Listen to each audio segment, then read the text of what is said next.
¿Qué tal, estrellas de conciencia? ¿Cómo estamos? Bueno, os quiero hablar hoy de un concepto muy profundo del Reiki tradicional y que curiosamente más del 90% de los reikistas, yo diría en todo el mundo, no conocen el concepto este de Ancient Ritsumei. Ancient Ritsumei es un concepto que se utilizaba en el Reiki tradicional para definir un estado en el que todo reikista tendría que aspirar a llegar a él, es decir, sería como el fin último del Reiki. Más allá de que también sabemos que es una terapia que nos puede ayudar a sanar, a equilibrar energéticamente, pero uno de los objetivos principales es este estado, el estado de Ancient Ritsumei. Fijaros, mira, Mikao Sui, antes de crear el método del Reiki, él estuvo durante toda la vida buscando la iluminación, que en el Reiki tradicional se llama el estado de Satori. ¿Sí? En el hinduismo se llama Samadhi, en el Reiki tradicional Satori, que sería el estado de iluminación. El estado de iluminación es un estado como muy ambicioso dentro de la espiritualidad.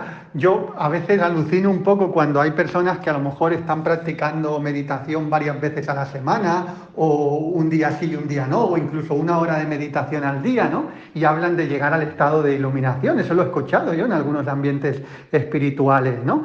Y a veces uno quiere llegar a algo en la vida, pero no está dispuesto a pagar el precio de ellos, ¿no? Y grandes maestros espirituales, para llegar a ese estado de iluminación y no te garantiza el poder llegar, han dejado su vida prácticamente y se han dedicado únicamente a meditar 7, 8 horas al día durante muchos años de su vida, ¿no? Entonces, dentro del Reiki tradicional también se habla del estado de Satori, pero se entiende que es un estado que no es factible llegar, y menos si uno no entrega toda su vida en ello.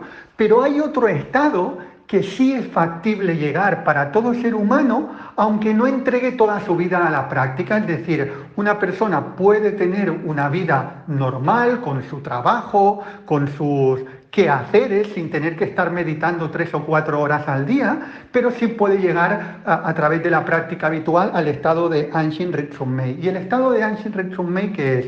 Es un estado de paz prácticamente permanente.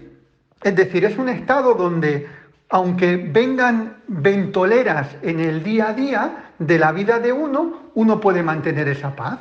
¿Sí? Aunque vengan situaciones complicadas, uno puede mantener esa paz interior. Eso no quiere decir que en un momento no se ponga en tensión, ¿eh? Uno puede ponerse en tensión en una situación concreta, pero después de esa tensión puntual, luego va a vivir en paz, es decir, no va a estar en conflicto constante por esa situación que ha vivido o ha tenido que vivir. Entonces, a esto podemos aspirar absolutamente todos. Y tienes que entender que entre el estado de conflicto, ¿vale? Un estado de conflicto interno, que sería todo lo opuesto a Ancient Ritsumei, y el estado de Ancient Ritsumei, vamos a ponerlo de una manera numérica para que entendáis. Vamos a poner como que el conflicto total es un 0, ¿vale? Un 0 es conflicto total y paz prácticamente permanente es el Ancient Ritsumei.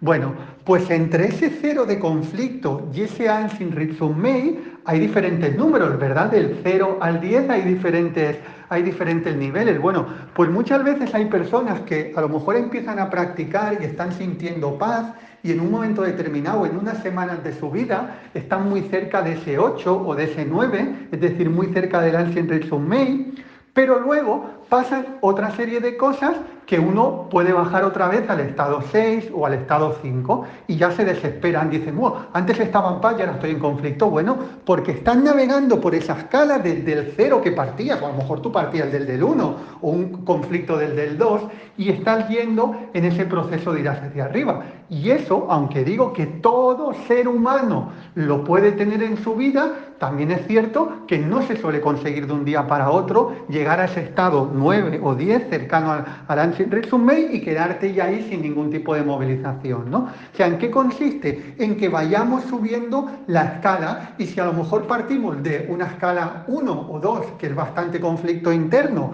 y logramos situarnos en el 6 y en el 7, y luego circunstancialmente bajamos al 3 o al 4, bueno, pues incluso circunstancialmente estamos en el 3 o 4, ya estamos más arriba que del 1 o que el 2 que partíamos, ¿no? Y ahí, a través de la práctica habitual del Reiki, del autorreiki, de las técnicas del Reiki tradicional que os enseño, ir cada vez acercándonos más a ese estado de Anshin Ritsumei. Bueno, espero que te haya inspirado muchísimo. Te recuerdo que a día de hoy tenemos todavía las plazas agotadas, que nos estáis preguntando bastante por redes para formarte en el nivel 1 y nivel 2 de Reiki tradicional conmigo. Están las plazas agotadas, pero estaros atentos a redes para cuando abramos, que os iremos avisando. Te mando un súper abrazo. Recuerda que un mundo mejor es posible y empieza por ti ahora. Un abrazo.